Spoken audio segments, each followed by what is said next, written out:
All right, for you bird lovers out there, let's try this little sweet bird. So we're going to start with the head. Sorry, we're going to start with this angle, and then we want to get that head shape correct on the angle. And the width of the length of the body is going to be about 2.5 or 3 of the head's height.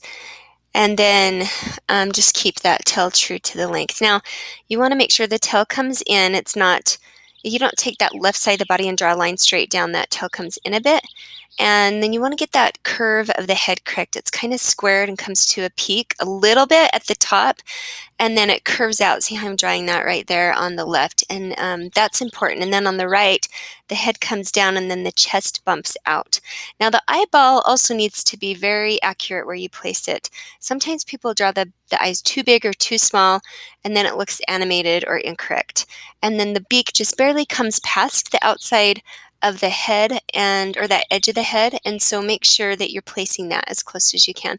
Now I'm sorry that my camera came out of focus and I didn't know, but we'll just kind of power through this. So then you're going to drop down the shape below the eye and then just draw, that curve of the wing, and then I just draw those curves of the sections. I think as long as it's believable that this is the area of the wing, the details don't matter for a quick sketch like this, for me at least.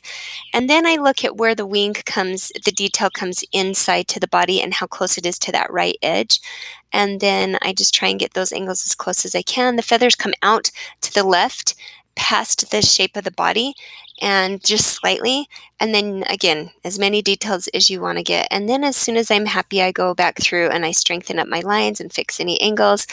And they didn't really show the claws, and I just didn't want to mess with those. So sometimes if you find that there's not enough detail, we can look at multiple pictures of birds. And really, that's about it. As long as you can get that head and the eye and the beak and then that width and length of the wings, you're pretty set when it comes to the shapes of these little birds.